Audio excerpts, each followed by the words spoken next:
Yes, good evening mga lodi. Tayo magluto ng sinigang.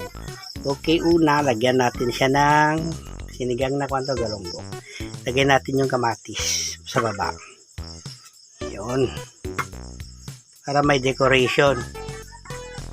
Yun. And then, lagyan natin siya ng konting Gigi. Galonggo. Uy!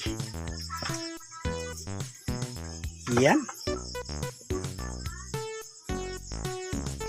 Alright, then lagyan natin ulit ng siamatis.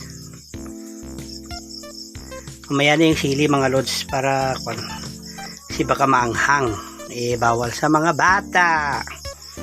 Then lagyan natin siya ng palamuti, sibuyas, and then akot or in Tagalog is bawang. Alright. Lagyan natin ng konting asin. Kunti lang. Yan.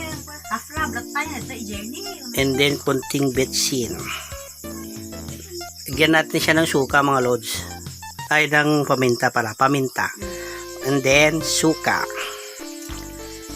Wow! Ano na ba? Basis singoyari. And then lutuin natin siya. Pakulo natin yung kanyang suka para maalis yung kanyang lansa, mga lods. And tara na, mag-cook na tayo. Tapos lutuin natin siya sa magic ceiling. Oh! Woo! Ayun, umuusok na siya mga lods.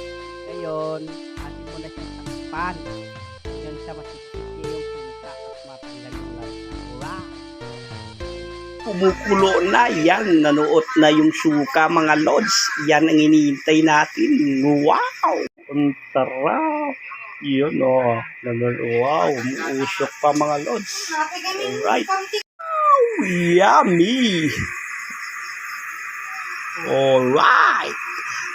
Malapit nang maluto mga lods. Alright.